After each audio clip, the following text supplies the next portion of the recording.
provisions such as nutrient and health claims, food information regulation, palm nuts legislation, reformulation initiatives, and Natasha's law on allergens. Andrea also led the joint project with the Department of Health to deliver the front of pack nutrition labelling scheme.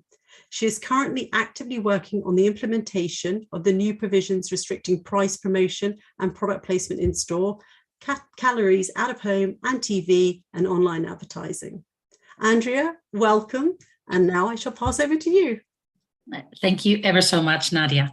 And thank you for allowing us to run this seminar today and to do what is, I believe, a much needed workshop for our members and their suppliers today. As Nadia stated, my presentation is going to focus on the 13 categories of products that are in the scope of the regulation and how do we establish whether yours or your range of products is within that scope or not. I am going to share with you a presentation today.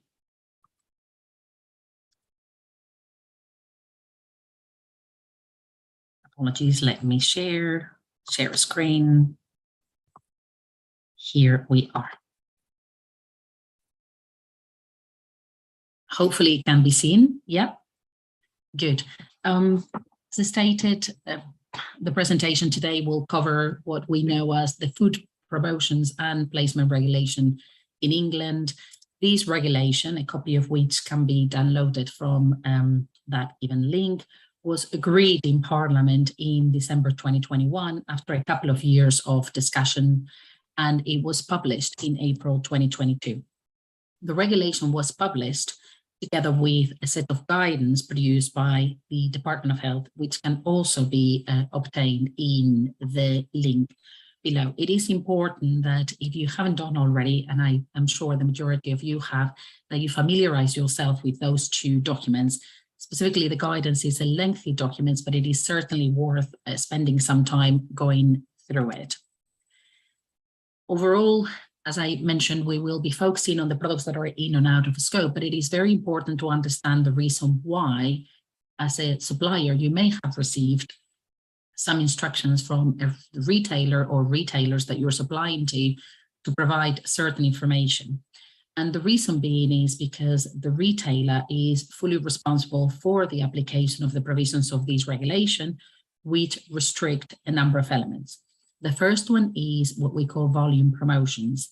And to be able to understand what is meant by that is, in essence, the Department of Health or this government doesn't want customers to leave the store with more product that they originally intended to purchase when they went into the store. So this means that promotions such as buy one, get one free, or getting an extra 50% free for a product are not allowed under these regulations. And these would apply only to products that are known as HFSS and covered within those 13 categories. So all of those big volume promotions will no longer be allowed after the 1st of October in 2023.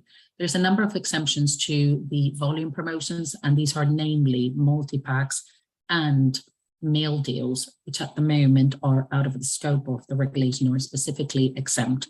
It is also worth noting that any other form of promotion or price promotion, such as the reduction of the price of an item, would continue to be allowed. So it is just all of those promotions that relate to volume, where you're getting more for your money. The second area of restriction is location, and that has two aspects: location physically in the store and location, or the equivalent location online. In a store, there are 5 areas that are specifically restricted. The first one is the entrance of the store, and there is some very specific definition on how to establish what the entrance of a store is. It's a semicircle, the size of which is proportionate to the overall size of the store. Second, the covered external areas. These are areas normally available in larger stores that are covered, and they sometimes have things like vending machines, or they merchandise products such as drinks in some cases. Second, the area within 2 meters of a checkout, the area within 2 meters of a designated, and it has to be designated queuing area, specifically signposted queuing area. And the last one, and perhaps one of the most restrictive, is what we call gondola ends or end of aisles. Those would be restricted in the main customer route. Nothing which is HFSS and within the scope of the regulation can be placed on those gondola ends or within 50 centimeters of those gondola ends. The aisle, the main section of the aisle, would be out of scope, and also out of the scope would be specific islands or features that are placed around the store, but not within any of the 5 areas of restrictions. I should say at this point that one of the things that we're finding as we are helping members implement the provisions of the regulation, that the regulation has been written very much with the food retailer in mind. However, it doesn't only apply to food retailer, it also applies to other retailers that do not predominantly sell food, but do have a food offering. So it could be a department store, clothing store, a DIY store with a vending machine for drinks. They would all be within the scope of the regulation, but they might not necessarily have the designated areas of restriction defined in such a way as you would do in a food retailer. So for example, an aisle. So bear that in mind when implementing the provisions. And we also mentioned that the second area of placement restrictions applies to online. It's meant to replicate the restrictions in store. It does in areas, it doesn't in others, but things like the home page are within scope.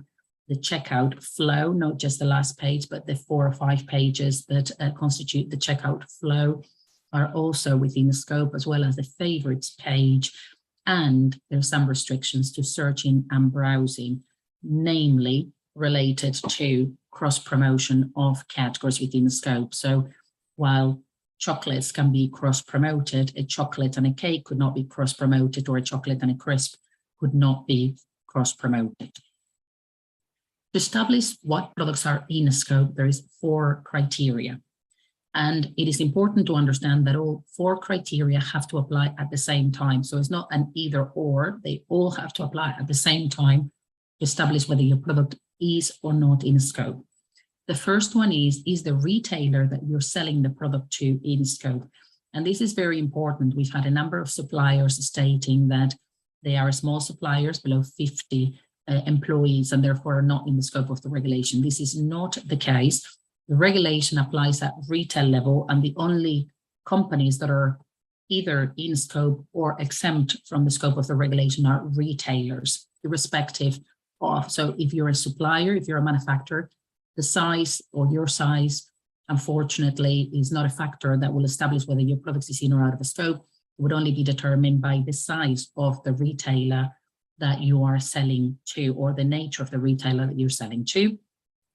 Second is the form of presentation of the product. So only products that are pre-packed as defined under the Food Information Regulation, this is Regulation 1169/2011, are in the scope of this regulation. Anything so loose or pre-packed for direct sale is out of scope.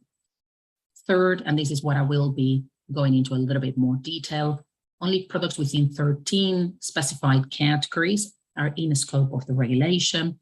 And the fourth requirement is your product high in fat, salt, and sugar, according to a complex calculation that Louise will take us through after my presentation. So as stated, not every single retailer is in scope. We've got here a product, which is your original Coca-Cola, which is a category 1 product, a drink, and in scope due to its HFSS score. However, when sold in what we call an out-of-home, a cafe, given that those are exempt from the regulation, it could be displayed wherever they want it, or they could even do a volume promotion, buy one, get one free, or whichever form of promotion they choose, because their product is not in the scope because of the retailer that is being sold through. However, when we're talking about the example of a food retailer here, the product would be in a scope and would have to comply with the restrictions specified within the law. The second criteria we mentioned was the product has to be pre-packed. So we have here 3 examples of pretty much the same product. However, only one of them is in a scope, which would be the product that is pre-packed.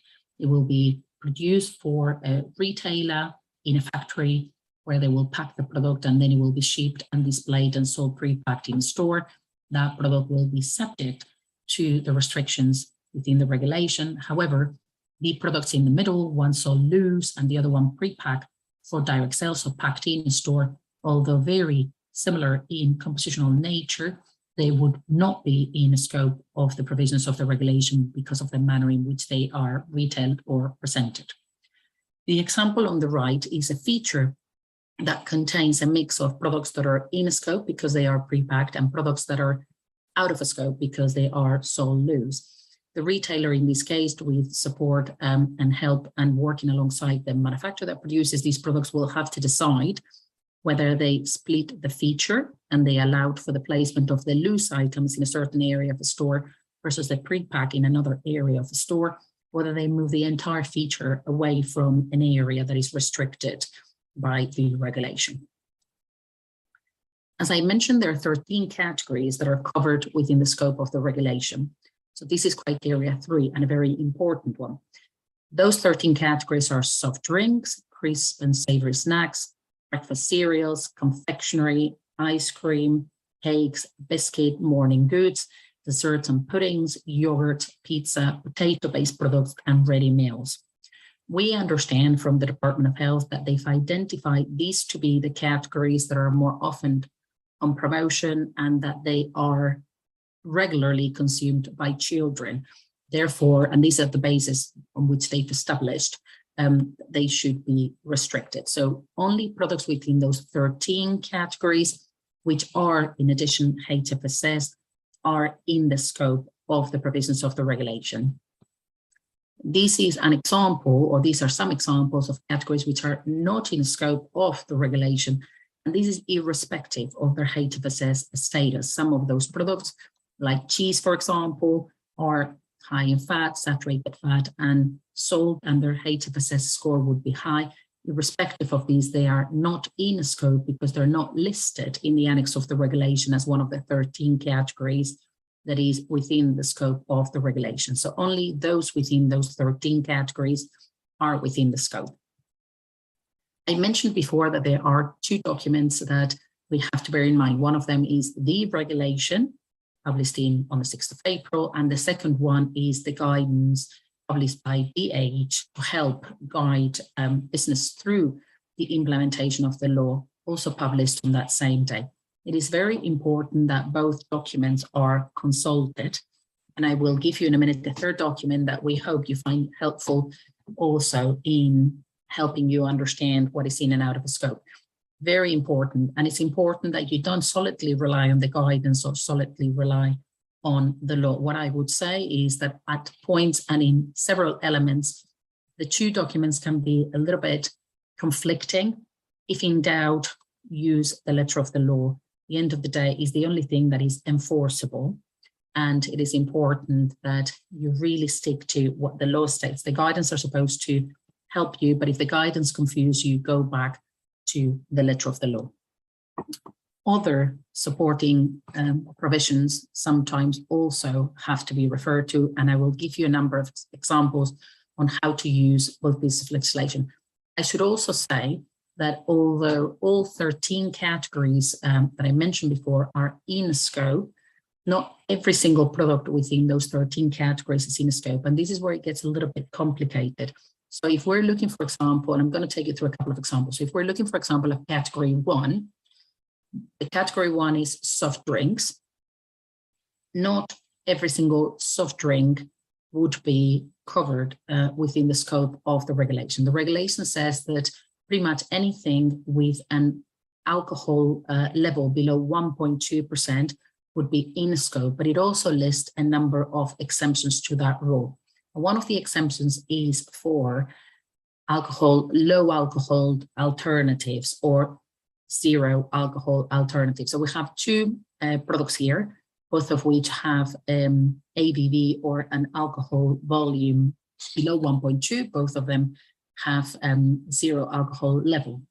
In theory, in the purest of theories, these 2 products could be within the scope of category 1, which is one of those 13 categories, and therefore within a scope. But what the regulation says is that these products are in a scope unless exempted, and those exemptions have to be found in the law introducing the soft drink industry levy. You might remember that years ago, the Treasury introduced a law requiring certain soft drinks with a high sugar content or with the sugar content above a certain level to pay a tax. So what this regulation says is that those drinks that are low alcohol would be defined within category 1. However, they will be exempt from the provisions of the regulation if they fulfill a number of criteria, which is established within the soft drink levy regulation. So this is the text of the soft drink levy, which includes a number of exemptions based on presentation and marketing of these type of low alcohol alternatives, as well as the manner in which, the process through which these type of drinks are produced. We have done some extensive work, and based on that, we have concluded that the vast majority, I think we've only found one flavor cider that would be in scope, but the vast majority of these type of products would be exempt from the provisions of the regulation because they fulfill the exemption criteria set in the soft drink levy. To be able to understand that, you will have to look at the text of regulation on promotions plus the regulation on the soft drink industry levy to be able to understand whether your specific product fulfills these criteria. Category 2 is savory snacks. The regulation doesn't give too much away other than to say that savory snacks are within the, such for example, crisps are within the scope of the regulation. The guidance then states that to establish whether your product is in or out of the scope of category 2, one needs to establish whether your product is to be eaten as an alternative or in the same occasion as crisps. And this is where it gets a little bit confusing, because I would say that the majority of us have different eating habits. The UK is a multicultural country with different ways of eating, different diets, and I'm sure you would agree that all of us eat things in a slightly different way. So we have to put a general hat here to be able to understand what would the majority of the population do, and is therefore my product in or out of the scope, and hopefully have some data to be able to back up your answer or the conclusion that you've reached. So the examples here is, for example, we've got some cream crackers. In the majority of people, yes, some of us might actually have a couple of crackers, not necessarily as an alternative to a crisp, but when we're feeling a bit peckish. But the majority of people would consume, or the product is certainly sold or retail with the understanding that the majority of people will top those crackers with some cheese or hummus or other types of toppings. It is not a product that is aimed at being consumed as an alternative to a crisp, even though some people might do. We've got things like Japanese crackers, which are closer perhaps to an eating occasion to a crisp. They're individually wrapped, as it is the case of these type of products. And yes, they could potentially be eaten as alternative to crisps. Peanut butter puffs, again, an extruded product, similar in presentation, retail in the same aisle as crisps, and probably could be argued that can be consumed in the same eating occasion as crisps, so probably in a scope. And the last one is crunchy mushrooms. And this was to illustrate that we might set a rule and we might have an understanding of the type of products that we all understand to be savory snacks. But one of the things that the food industry is very good at is innovation. And I have no doubt that in a similar way to the crunchy mushrooms, we are going to see many products which are coming onto the market over the next few months and years, which we're all going to be trying to understand and hopefully collaboratively through discussion, able to establish whether they're in or out of the scope of the provisions of this regulation or the categories that I'm showing you. Category 4, confectionery. This category, as we would normally know it, is anything that is placed in the confectionery aisle and anything that contains ingredients usually associated with confectionery. So one of the examples here, and this is very specifically established or specified in the guidance, is things like chocolate-coated nuts are in scope.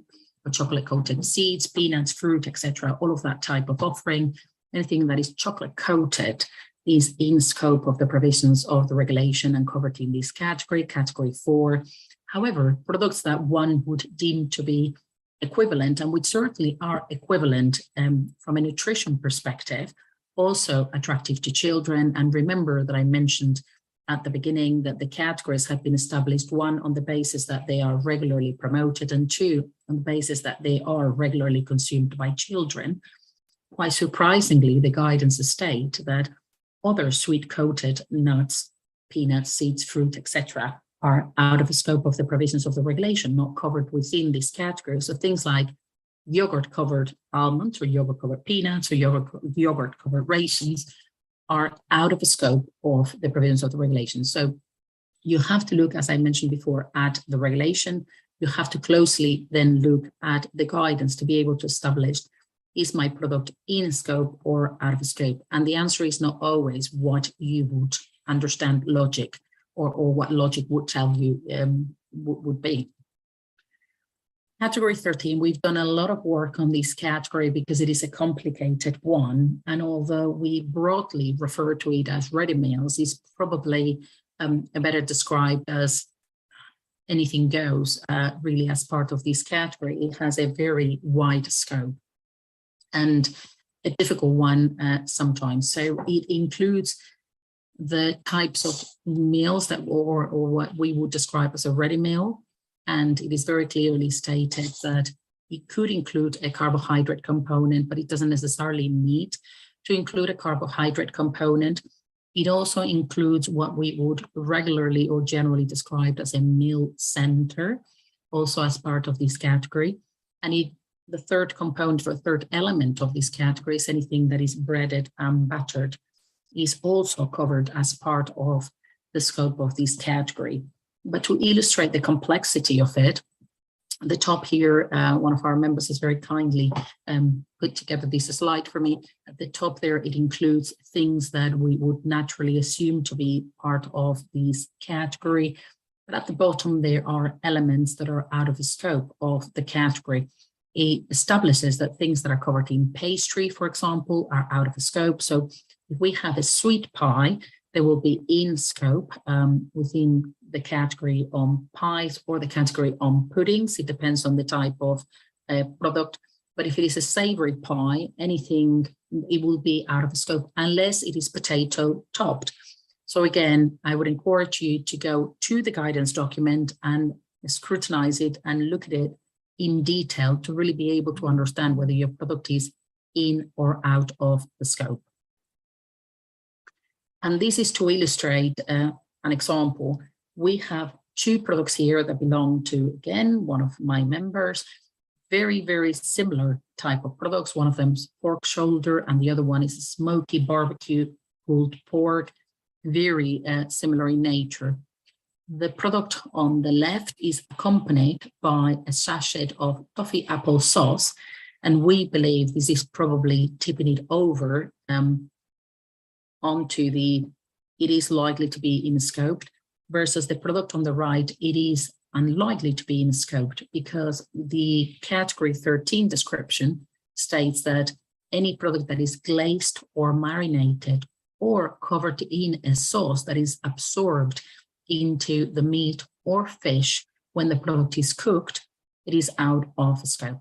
I would also highlight at this point that it is going to be incredibly difficult, and it is very important that you have a conversation with your primary authority to establish what for enforcement authorities to establish and to be able to police whether the correct decision has been made on whether the product is in or out of scope, because many of those products are sold with a sauce, but it is to be established whether it's in or out of scope on the final product and whether that sauce has indeed been soaked and absorbed into the meat of the product or not, to determine whether the product is in or out of scope.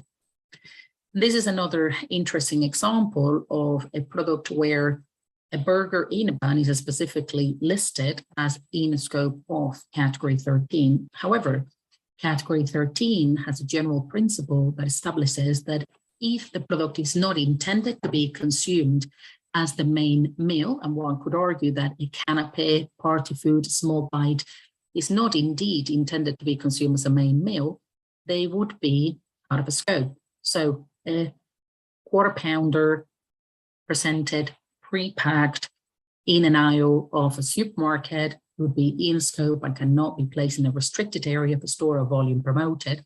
However, an equivalent product that is presented in a smaller format, intended to be consumed as party food, canapé, as a side, as a starter, would not be deemed to be in a scope of the regulation, as we've said before, irrespective of the HFSS or not nature of the product. This is my last slide, and I would like to take you through what my members and I have been talking about products that are in and out of the scope at length. And what we found was that while the Department of Health guidance is very helpful, we kept on going back to, well, are these products in or out of the scope? These products are not listed. What do we believe? We've had lengthy discussions over many months to be able to establish whether the products are or not in scope. And we decided to produce an additional set of guidance. And I'm really hoping this works and I can show you what we have been working on. I'm going to increase the size of this document. It doesn't allow me at the moment, but I will tell you what we have been doing. What you will see here is we've copied the guidance by the Department of Health. So we've got some columns that will establish this is category 1 of drinks. This is the principle. These are the examples of what's in scope and out of scope according to the Department of Health. And we are not questioning that. We are just establishing and including it in here.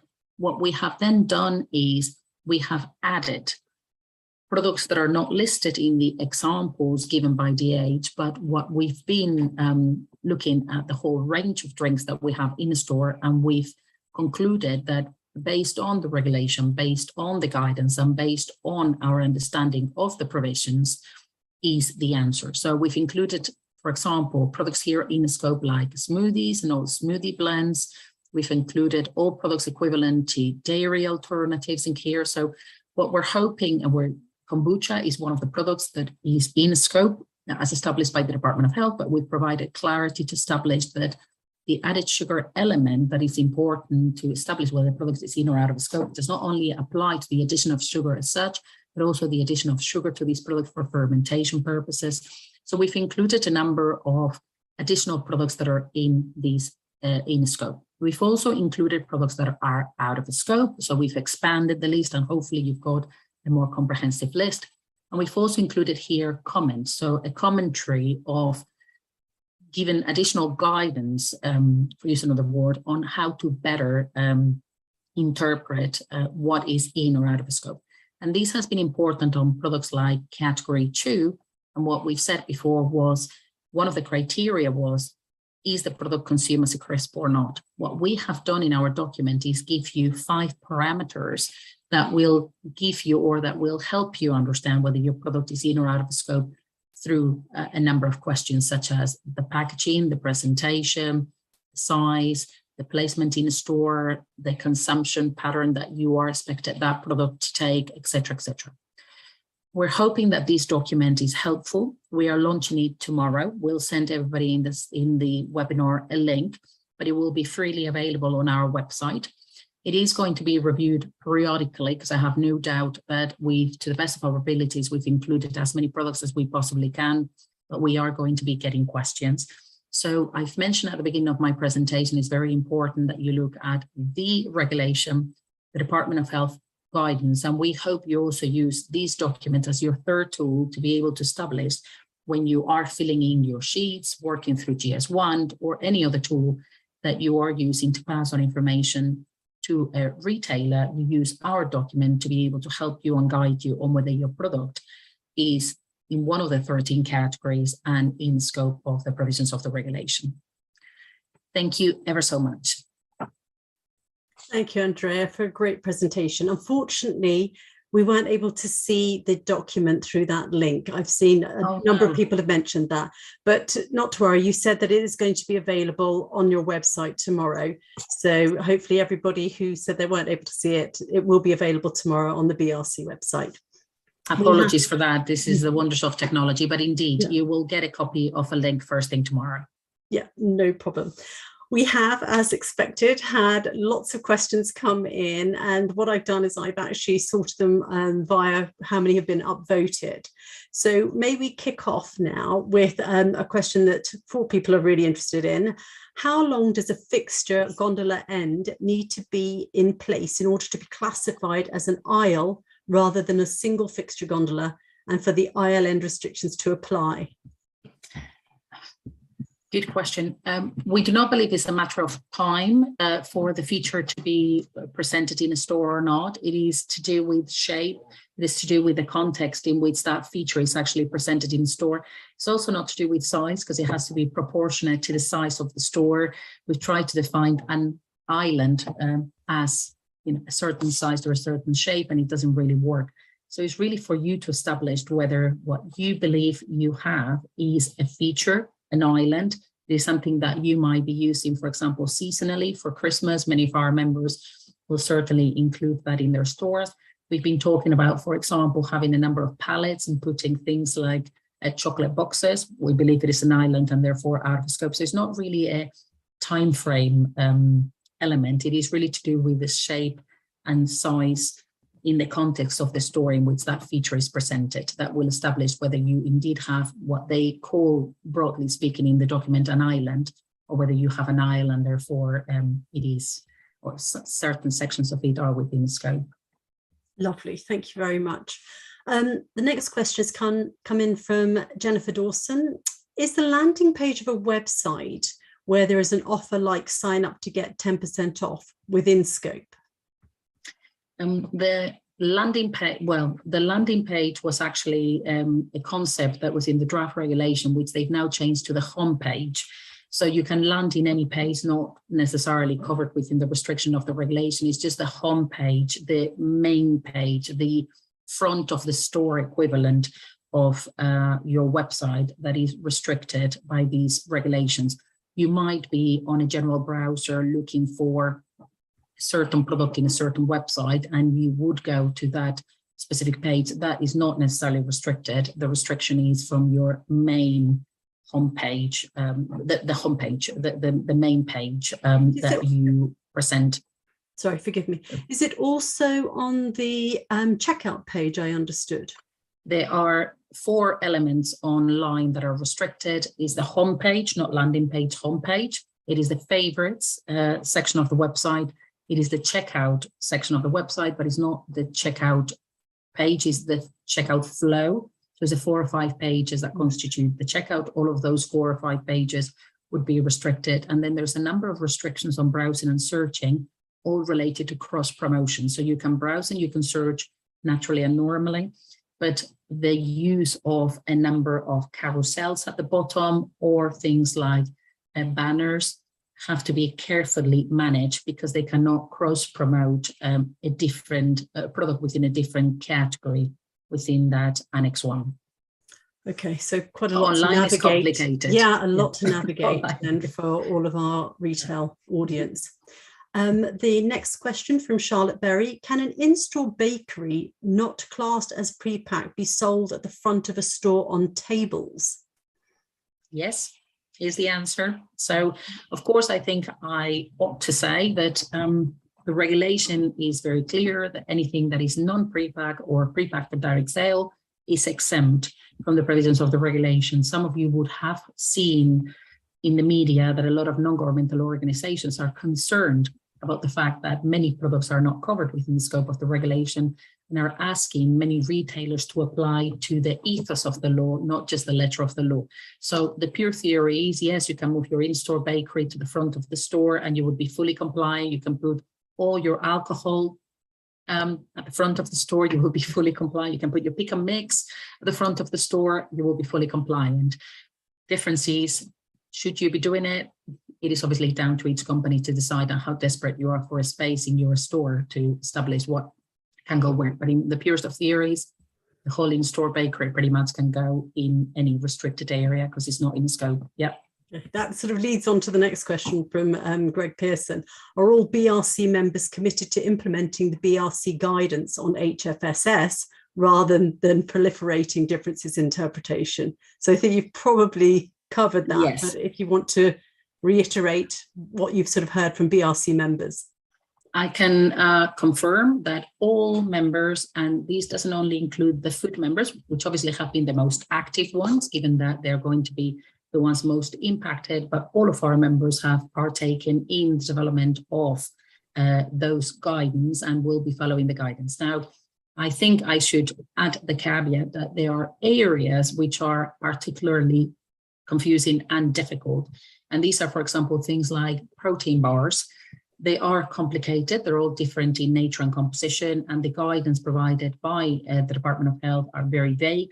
We've hopefully have moved that on and provided a little bit more criteria, but at the end of the day, will be down to each member to specifically decide whether a product is in or out of scope or to challenge a decision that has been made by a supplier. But all of the members are supportive and have actually been very active in the development of the guidance, absolutely. Okay, our next question is from Catherine Brown, and actually 3 other people have upvoted this one. She said that I'm sorry, I'm confused by the example given in the donuts in the box. If we send a tray of frozen products in and the customer packs them into a box in store post defrost, are these in scope or out? I believe they are likely to be out of scope because they will fulfill the criteria of pre-pack for direct sale. So if something is further processed and packed in a store, it will be deemed to be pre-packed for direct sale and therefore out of scope. However, the example of the donut that you've seen is actually not pre-packed in store, it is brought into store packed. Okay, hopefully that answers the question, Catherine, and the other 3. Just would you like to clarify which of the countries within the United Kingdom are actually going to be HFSS, please? Good question. The regulation specifically applies to England, and these regulation and the date of the 1st of October 2022 for product placement and 2023 for promotions apply to England only. We understand that on Thursday, 9th of June, Wales is coming out with a consultation that will look for views. It's a 12-week consultation on pretty much a very similar regulation. So eventually we'll have provisions applying in Wales. We're really hoping they will be very similar, if not the same as in England, but at the moment they do not apply. The regulation has to be enacted by the Parliament, and we still have the process to go through, a consultative process and then enactment of the regulation, etc. Scotland is also considering a Scottish regulation. We are a bit concerned that some of the provisions might look a little bit different. We are hoping, or we are also understanding that they are coming up with a consultation at the end of June, beginning of July or thereabouts. So again, consultative process in Scotland, 12-week consultation, they will consider the comments and eventually enact a piece of legislation. But we hear that this is unlikely to happen until 2020, end of 2023, enactment for 2024. So the Scotland will take a little bit longer. And we have also heard that Northern Ireland, I think, feels a little bit left out and are in the process of considering whether they should consider regulation. So they are one step behind, and they are in the process of considering whether they should look at legislation. So eventually, I think we will end up with 4 pieces of legislation in the 4 British countries. But at the moment, these provisions only apply in England. Okay. Having said that, we as retailers tend to have one website, which is a national website. So for things like the website, the provisions are likely to apply nationally from the offset as opposed to the physical placement in store. Yeah, it just makes everything that little bit more complicated for everybody, Absolutely. Unfortunately. I have a question. Can products in a meal deal or dine in for 2 be placed on a gondola end or the end of aisle? No, I'm afraid not. So the meal deal is exempt from the volume promotions. So you are allowed to volume promote as in the form of a meal deal, something like a drink, a cake, or a chocolate bar, whatever with the sandwich. You are able to do that, but you're not able to place the products which will be in scope in the restricted areas of the store. So you have to place them in areas that are not restricted, I'm afraid. Okay, great. Our next question by Ria is, pastries are out of scope as mentioned on the slide, but earlier slides showed mince pies as an example. Wouldn't mince pies fall under the pastry category, especially because you've said in the other part of your presentation, you mentioned that fruit tarts and chocolate tarts fall into the dessert section. Yeah, and I appreciate when actually going through my presentation this morning that I have to slightly amend the out of the scope section, because savory pies or savory pastries out of the scope, sweet pastries in scope. So apologies for the confusion about pastry. So all savory pastries, so whether we're talking about like a quiche, something like a sausage roll, a quiche, anything like that would be steak and kidney pie. All of those would be out of the scope, but the savory pastries will be in the scope. So there's a difference between sweet and savory. Apologies. Sweet in, savory out. Yeah. Thank you very much, Ria, and those other two people for picking that up. Our fresh pasta, our filled fresh pasta like ravioli, and fresh unfilled pasta like spaghetti in scope. Yeah, I'm afraid they are. So the several of us asked the question of the Department of Health over the summer, and they've now clarified that fresh stuffed pasta is within the scope of article or the category 13. So is the categories, in scope. That is in the Department of Health guidance. Okay. We've got our burgers in scope for ready meals. You did actually show an example of a burger. So I understood that was in scope, just the mini versions are out of scope, but please clarify that again. Yeah, so the patties are out of a scope. So if you're selling a burger patty, it's out of a scope, but from the moment that you put it in a bun, is in scope. But of course, we have to go back to the rule of only pre-packed goods are in a scope. So if you're selling a burger in a coffee shop or delivery, whatever way, those will be out of a scope. But if the burger is pre-packed, which there are a few of, but there are still a few products in the store, those will be in the scope, as we said. But you also have to apply the rule of if it is intended to be consumed as the main meal or the meal center or a meal center. So the big size, normal size burger that you would have as part of or as part of your main meal would be in a scope, providing it's pre-packed. Anything that is a canapé, size bite, small bite, we understand would be out of scope. And actually the Department of Health has clarified these because we've gone back and forth with party food. It is very heavily predominant in store for Christmas, especially and special occasions. So it was important for us to clarify it, and they've clarified that those would be out of scope. Okay, I'm very conscious of time. We've probably got another minute and we have 65 open questions. So for everybody who has posed a question, I apologise. We won't be able to answer all of them, of course, but we're working out whether we do another Q&A session to answer these questions, or we will endeavour to get them all answered via emails, etc. But I think we have time for one more. We sell coffee pods. This is from Caroline Hodgson. We sell coffee pods. Some have added sugar in them. Are these exempt or fall into category 1? My understanding of category 1 is that any coffee pod with added sugar will be in scope.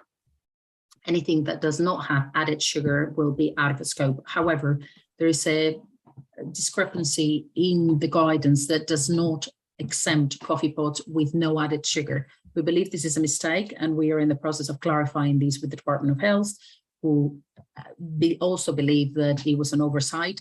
But yeah, those with added sugar are certainly within the scope. Those with no added sugar, we believe the real answer is not what it says on the guidance, but a mistake was made and they are not in scope of the regulation.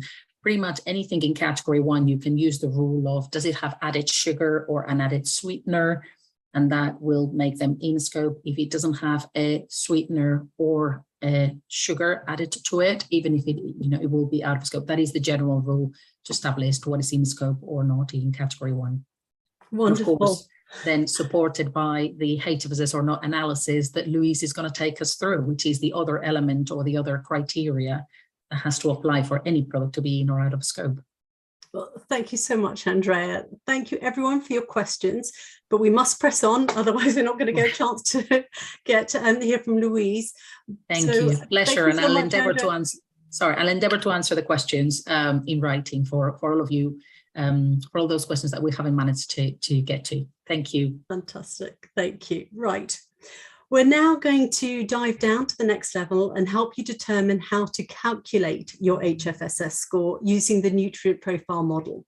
To walk us all through that, it is my pleasure to introduce our next speaker, Louise Allen, Senior Executive of Diet and Health at the Food and Drink Federation. Louise's role includes striving for workable, evidence-based diet and health policy for the food and drink industry.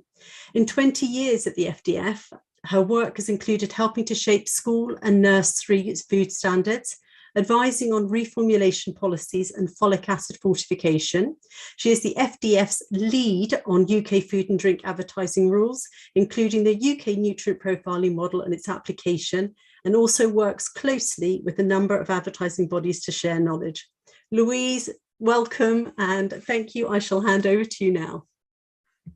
Thank you, Nadia, and thank you for inviting me to speak. It's great to be here talking to you all today. I will just share my screen.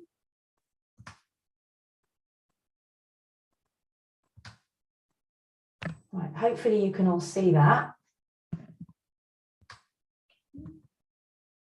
So my chat today, my presentation today is just to go over how to calculate your HFSS score. I'll try and answer as many questions as possible. Please do use the chat function, and if I don't cover them all today, I will try and come back to you separately. Just a quick update, if you don't know who we are, we're the membership body for food manufacturing in the UK, and we bring together companies and with government and stakeholders and support our members in trying to produce high quality, safe, nutritious and affordable food and drink. We have over 1,000 members, ranging from our largest global brands to small innovative SMEs. Just a bit of background on the nutrient profiling model. So it was developed in 2005 by a panel of scientific experts commissioned by the Food Standards Agency, and this was specifically for the purpose of restricting advertising to children on TV.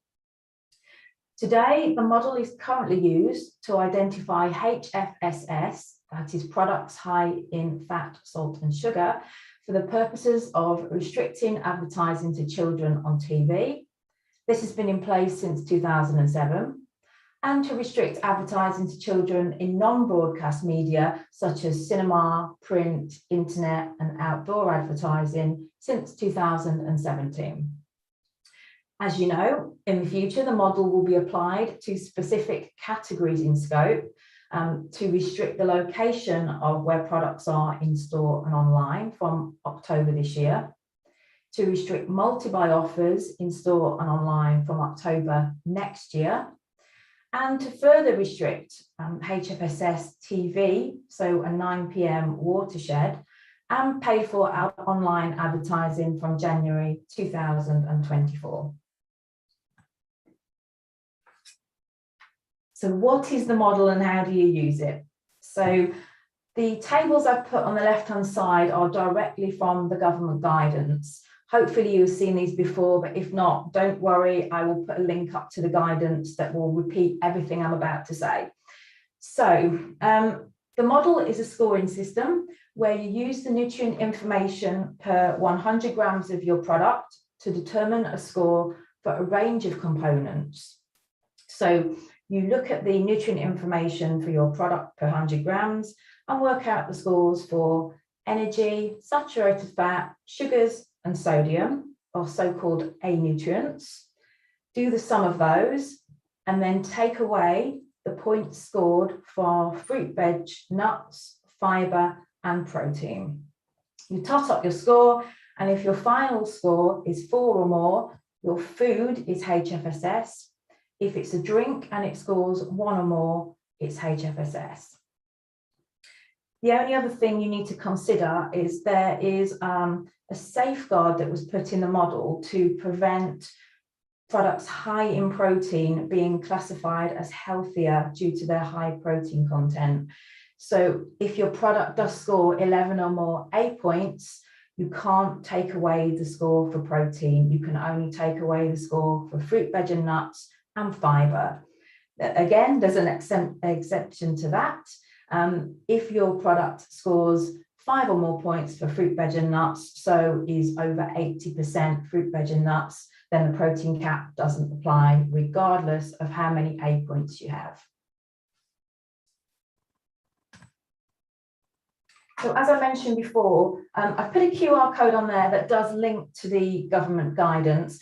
I will say that it's 11 years out of date. The Department of Health and Social Care did say that it will be updated, and certainly us alongside BRC have fed in our thoughts and suggestions of the sort of things that it should include. In the meantime, however, there are many questions about how to calculate certain aspects of the model. I want to go through these very briefly now, and then I do have a couple of worked examples to try and address these in more detail later on. So firstly, is there a universal calculator available? The simple answer is no. We have called on government to provide this, which we hope would help companies using it for the very first time. In the meantime, we have developed a universal calculator as FDF. Well, it's available to our members, and we've been using it for some time because of the advertising rules that were put into place many years ago. Hopefully that streamlined the process a little, but if you're an FDF member and need to know more, then obviously I can share that with you. Is my product a food or drink? Sounds straightforward, but I'll come on to that. What can I count in my fruit, vegetable and nut calculation? This is really complex. What about dried or pureed fruit? How do I deal with that? And how about if you've got a product where the nutrient information is given on pack as a volume per 100 ml, as opposed to the 100 gram that you have to use in your calculation? I have a worked example on this as well. And what nutrient information do I use? Is it as sold or as consumed, given the different ways that people consume a product? So how do I calculate the score for dried products, such as dessert mixers? And how do I calculate the score for a multi-pack or platter? Okay, just very briefly, because I've been asked about this, how do I deal with a yogurt? So there are things, drinking yogurts, which are essentially the same compositional standard of a yogurt without any additional liquids. I guess it's just the way that it's packaged that gives the intention that it's meant to be eaten without a spoon. So this is classified as a food, and the HFSS scoring threshold is 4. Slightly separately, you have a yogurt drink where the guidance is if there are additional liquids, so added milk, juice or water, it should be classified as a drink, and the HFSS scoring threshold is 1. Meal replacement shakes I've been asked about, but these are not in scope. So moving on to fruit, veg and nuts, how do you work out, because this is, as a retailer, you don't have this information on pack. As a manufacturer, you will obviously have the recipe information, so we'll be able to calculate this exactly and accurately. So as I said, there is, in the technical guidance from the government, which is 11 years out of date, there is a link to more information on how to do this. However, the link has been broken for some time because this document has been archived. So what I did in a rush yesterday was to try and put this on the FDF website, available publicly. So if you scan the QR code with your camera on your phone, you should get a link to all of the guidance that I have spoken about today. Okay, so how do you work it out? The amount of fruit and veg in a product can be calculated before or after cooking. However, as most of you make composite products, all the ingredients should be in the same state. You only count fruit and veg that is intact. So this is what the guidance says. So cooked and dried, and those that are minimally processed. The examples in the guidance are given as peeled, sliced, tinned, frozen, juiced, and purees. Pulses can also be counted. All nuts, including peanuts, can be counted. Coconut can be counted, but there are different rules depending on the component used. And the weight of dried fruit and veg used, you have to apply a multiplication to the weight of this. There is an equation to use, which I will come on to later, but it accounts for the concentrated nutrients within the dried product or concentrated tomato puree. Not included are, crucially, fruit and veg that have been subject to further processing. The guidance doesn't give a lot of information on this, but it does say concentrated fruit juice sugars, powders and leathers are not counted. And in line with the 5-a-day guidance, potatoes and other starchy vegetables such as yams or cassava are not counted, and seeds are not counted either. Now, also, there's a lot of unknowns with this actually, and we've been working with our members to try and identify some of the things that we're not sure about, and we have given quite a long list to Department of Health and Social Care. So things like, how do you treat pulse flour? What is a paste? What is a puree? Or clearer definition of minimally processed. So how do you treat things like juice infused cherries or fruit coulis? What about freeze-dried fruit? All these are really crucial questions that our members need to know, and we are seeking the answers. So I thought I'd take you through a worked example here. I should say first up, this is really complicated, and if you're a retailer, you don't need to know this in this much detail. The important thing is you do need to get the overall HFSS status from your supplier, and I want to encourage the suppliers on this webinar to provide that information. For those that do need to calculate it, here are some of the things that you need to think about. I have put up an ingredients list here of a vegetable lasagna. Obviously, the manufacturer would know the quantity information. I am just working on what I have to go on here. But the first thing I did was to look at the ingredients list and look at the components that would be counted as fruit, veg and nuts. And these I've highlighted here in yellow and made a rough estimation of the quantity based on how far down the ingredients list they are. The components highlighted in blue, so the dried onion, the onion concentrate and mushroom concentrate and tomato puree are the dried and concentrated components that in a calculation you need to multiply by 2. However, in this particular example, they look like to be in minute amounts, so I haven't given it a rough value for this particular example. Mushroom powder I've highlighted just to remind you that this cannot be counted because it's not classed as minimally processed, sadly. And for this purpose, I've underestimated slightly as a precaution. But as I say, as a retailer, you would have the information from your supplier.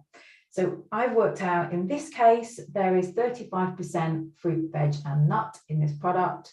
And that is equivalent to 0 points for fruit, veg and nut, sadly.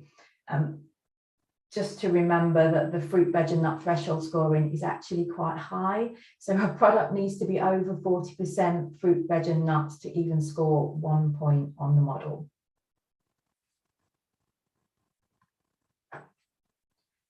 Moving on, I've tried to give you a bit of an example here with dried fruit and nut. As I say, you have to apply a multiplication factor, but it's not just as simple as times in the dried fruit contribution by 2, because you can see the blue highlighted section here, dried dates and raisins. If you multiply that contribution by 2, you're over 140% fruit, veg and nuts, which doesn't work. So the calculation that the guidance tells you you need to do is on screen here. It's more complicated than it's less complicated than it looks. So first thing I would do, you work out the non-dried fruit, veg and nut components. So this is 100 grams of product. So I've taken away all the fruit, veg, nut components and it works out to be 4 grams of contribution from other ingredients. For the weight of the non-dried fruit and veg, so that's the 18 plus 8 plus 1, that's obviously 27. For the weight of the dried fruit and nut, that's 54 add 15 multiplied by 2, which comes out 138. So once you have those figures, you plug them into the calculation, and this times it by 100, and this comes out at 98% fruit and veg and nuts, and will clearly score the full 5 points in the nutrient profiling fruit, veg, nut contribution. Obviously, don't forget that this isn't the final score. This is what needs to go into the model with all the other scores from the other components.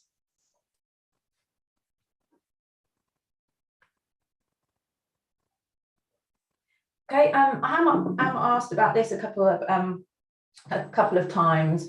So nutrient information, if you have on pack nutrient information per 100 ml, so by volume, rather than the 100 gram by weight that you need to work the score out for. So firstly, we have asked the Department of Health to give clear guidance on how companies can easily calculate the density of these type of products. So products such as, you know, liquid like drinks, some ice creams as well, give per 100 ml. So we've asked that.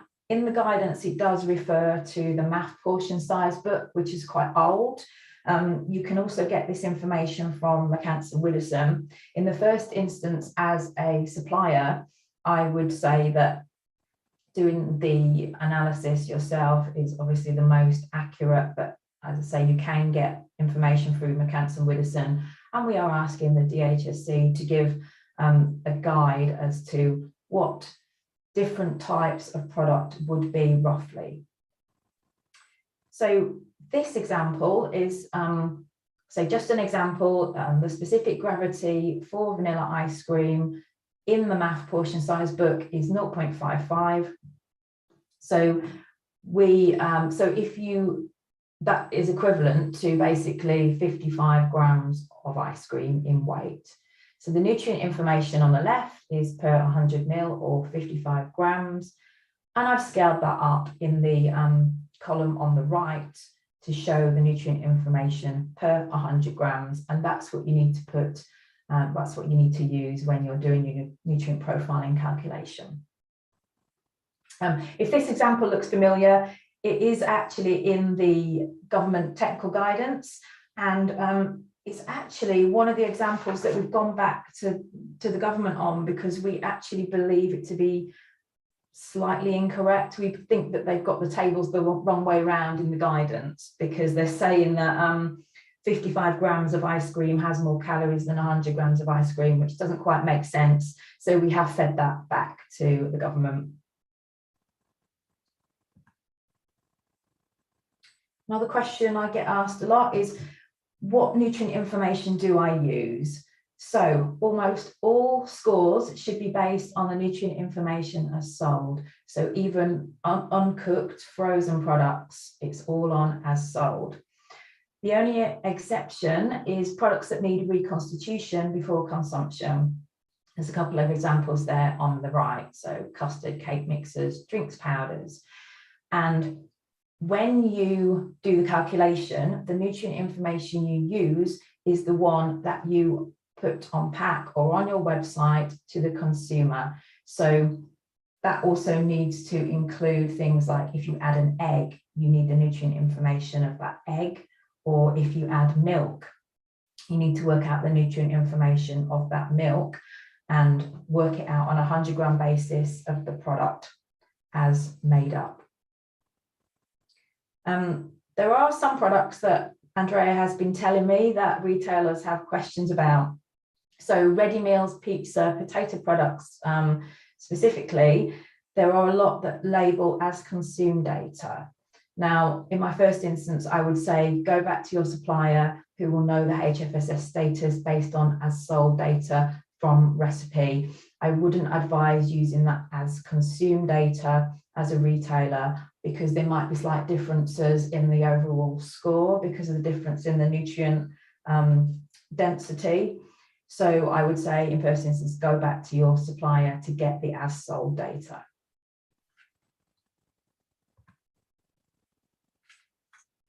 And lastly, mixed product packs. So I've pulled out a couple of examples from the promotional legislation guidance that Andrea referred to. So in the first example, you have an in-scope and an out-of-scope product packaged together. The example in the guidance is a ready meal with a separate curry and rice. The guidance states that if either the curry dish, the rice dish, or the product as a whole is HFSS, then it would be subject to restrictions. We have questions about this because that you would think that if the rice part is out of scope, why does that have any bearing on the overall HFSS status? So we've gone back to government to question this. Our suggestion to government is that if the components are eaten together, as they clearly are, the score should be on the nutrient content of the whole product as sold. In example 2, in the guidance, it gives a yogurt and granola example. So both components are in scope. If either component is HFSS, then it says the whole product would be subject to restrictions. And like I say, I think both of these examples are actually quite difficult because as a consumer, you eat both components together, and a lot of the nutrient information on pack that a consumer and a retailer would see is based on the product as a whole. So again, go back to your supplier if you need to know any more information on that. Example 3 is a little bit more straightforward. So if you've got a hamper or a platter with a mixture of in-scope and out-of-scope components, it could be non-food, it could be alcohol. If one of these products is HFSS, then the whole hamper product is restricted. And example 4 is not in the guidance, but this is something that we've picked out to talk about. So if you've got a multi-pack of several items in scope, such as breakfast cereals, crisps, yogurts, there isn't any clear guidance available on how you deal with that. So we have asked government again to clarify this, but we would recommend that if one product is HFSS, you, on the same basis as example 3, you take a precautionary approach and you treat the total product as HFSS.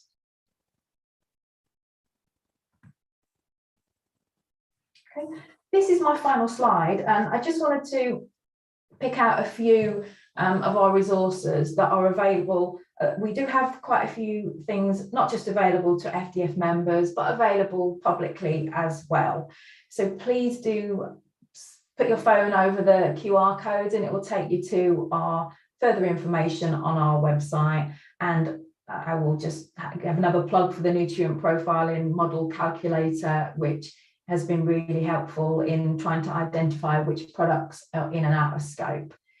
So please do take my details down, and if you think of any questions that aren't answered today or that we don't get round to, then please do contact me separately and we'll endeavour to get answers. And that's it. Thank you. Great. Thank you, Louise. On behalf of everyone listening today, thanks for taking us through the HFSS NPS calculation model. Still so many questions are obviously coming through. Right, one of them is from Marta.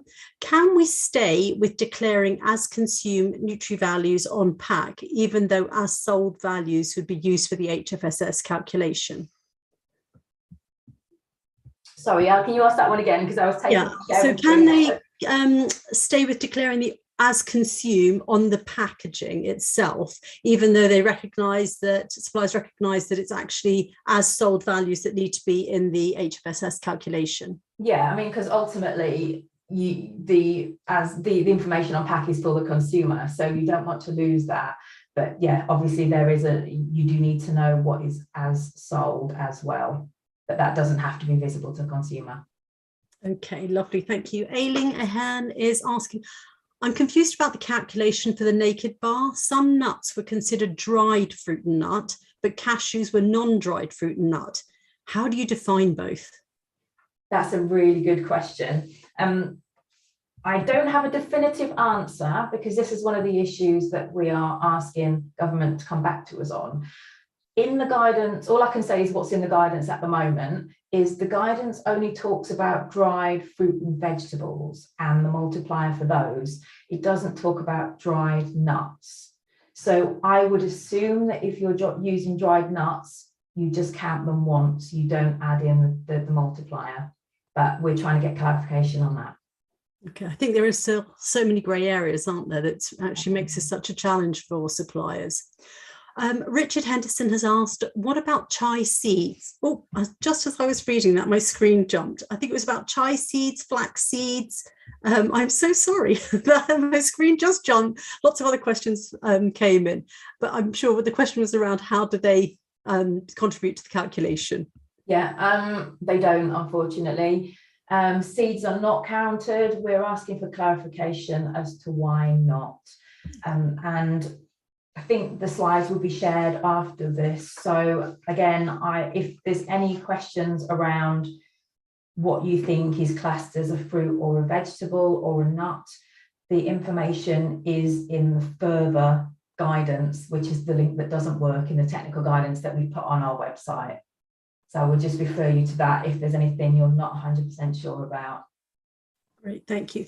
Can rapeseed oil be included for the fruit and nut calculation? No, I don't believe so. Again, I would refer you to the guidance. I mean, certainly no, it wouldn't. Okay. What is the definition of a dried nut versus a non-dried nut? From Lucy Hammond. There isn't a definition. Again, that's one of the issues. There isn't a definition of a dried nut. And as I mentioned previously, the guidance only focuses on dried fruit and vegetable. I think it's all to do with the concentration of nutrient. So I don't believe, I could be wrong, but I don't believe if you've got a nut and you dry it, the nutrients are concentrated because of obviously the water content. So I mean, I'm just guessing here, but I think that's probably why there isn't any reference to nuts. Okay. Why are savoury pastry products not in scope? It makes no sense. From Eleanor Brown. I think some of this legislation, there are lots of questions around what is and isn't in scope. It doesn't make sense, but if you can shed some light, feel free. I'll leave that one to Andrea. As Nadia, you just mentioned, there are a lot of things in this legislation that don't make any sense. And I'm just going to add further to the confusion because, as we've said before, and if you look at the general principle of the regulation, it includes products that are regularly promoted, but also that are attractive or generally consumed by children. And there is some of these pastry products, like things like sausage rolls, etc., that are attractive and consumed by small children. So, and they're not, in some cases, most nutritious of food. So why are they not included? We can have a number of wild guesses, but nobody actually really fully knows. Yeah. It doesn't, from a public health point of view, really make much sense. Yeah, I agree. Sort of, please don't shoot the messengers. Yeah. Richard Anderson asked, oh gosh, I've got so many questions coming in. I'm so sorry. They keep leaping from top to bottom. I think it was about, what about freeze-dried fruit nut powders, which are known to preserve more nutrients than the canned products? Quite a few people are interested in that. Yeah, I think under the guidance, it would be classed as not minimally processed if it's powdered. But that's something we're asking for clarity on, because obviously freeze-dried fruits and nutrient retention and the concentration of nutrients obviously would make it a really good choice of things to put in your product. So I'm sorry I can't give you the full answers to everything, but it just shows just how complex this is. And it's great that you keep that you all highlight all of this information here, because it's something that we can all, you know, collate and take back to government. Okay, where does sports nutrition, I'm so sorry. Honestly, my screen, you were all very active. Where does sports nutrition fit in with the categories? As they're fortified to high level, does this exempt them, particularly as they're often sold in pharmacy area of the stores? That's from Sandy Brand. No. I'm afraid the answer is no. They're not exempt. A number of years ago, the Commission made it very clear that there is not such a thing as legally defined as sports foods. They either have to become or be defined in the one category, or otherwise they're just general foods. So your products will need to, or you would need to establish whether your specific product fits in one of the 13 categories. So if it is a, let's say, high protein shake, for example, it would be part of category 1. If they are things like protein bars, they would be classified depending on their content as a biscuit or confectionery. You would have to establish whether, based on the criteria, they're in or out of the scope. But I'm afraid, generally known as sports foods would not be exempt from the provisions of the regulation. Fantastic. Can I add something to that? Actually, it just reminded me about protein. So if you are able to reformulate, and I know a lot of categories can't, one of the things that you should be thinking about is the protein content of your product. So if your A points only just meet that 11-point threshold or slightly over, it could be that you can try and reformulate to get below that 11, and then you can count for your protein. So that is a potential route for reformulation. And I know it's really difficult because there are lots of categories that can't actually go down that route. But yeah, just something to think about. Okay, I've got another question from Stacey Watt. We manufacture a cheese product which is sold with a savoury snack to dip. The cheese is obviously out of scope, but the snack would be in scope. Would the overall product be in scope? We have been informed that these would be exempt. However, according to your slides, Louise, we might now have to treat these as being in scope. Please clarify. I think that's probably more for Andrea, but I would say that it is in scope. No, it's not. Okay. Do you want to elaborate?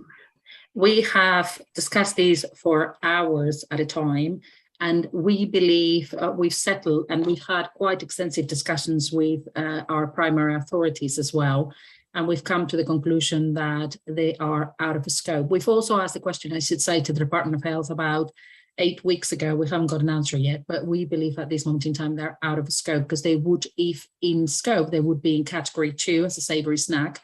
But we believe that given the ratio of the part of the product that is in or out of scope, and the fact that you should look at the product as a whole, these products, and the fact that the products are chilled, the majority of the snacks would be ready to eat or not need for further preparation.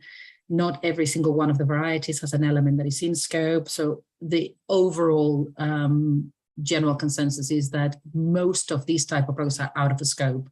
Obviously, we cannot say all, it will have to be determined on an individual basis, but we believe most of them are out of scope.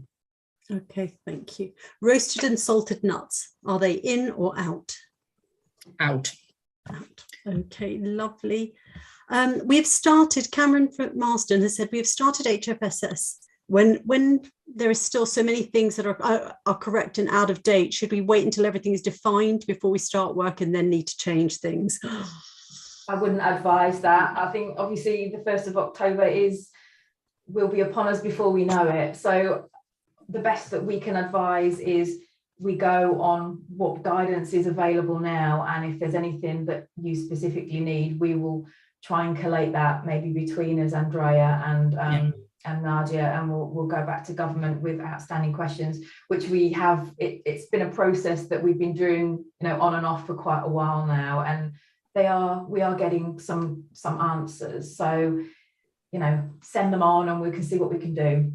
I think one of the key things to also mention is it's the retailers who are liable. So if you do not, as a supplier, provide your retailers with the information, they will, in most cases, have to take the safe option and remove your product from any of the areas that are HFSS restricted.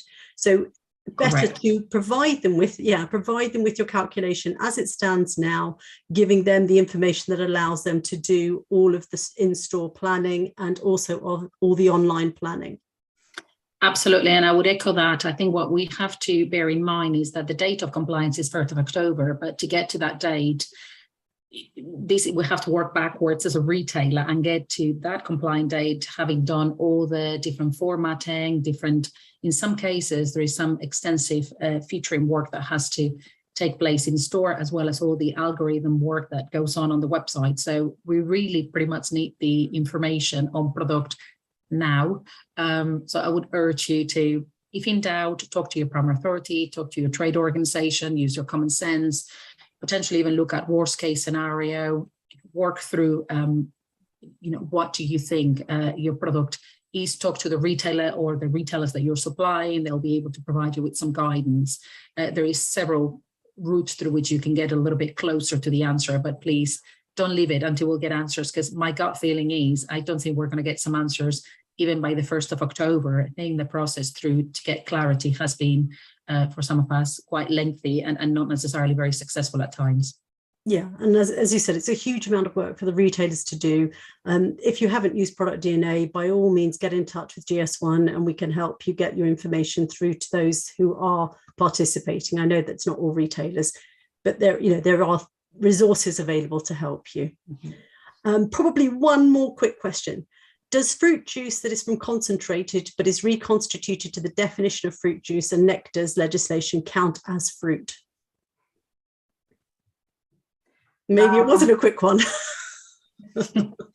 I wouldn't want to give you incorrect information, so I will come back to you on that one. I think it's likely that it is classed as not minimally processed, but I wouldn't want to say that and be negative. But yeah, I think that is the case. Okay, I am conscious of the time. There are so many open questions, still I think about 90 something open questions. I'm so sorry to all of you who have posed questions that we weren't able to answer. Thank you very much. As I said, we will maybe do another Q&A session simply to answer all of those, but we will find a way of getting the information to you. It just leaves me to thank both Louise and Andrea for excellent presentations. Hopefully we provided everybody with some information and insights that are going to help them with the calculations. If you have any additional questions about HFSS, as I said, you can get in touch with any one of us or through each of our organisations.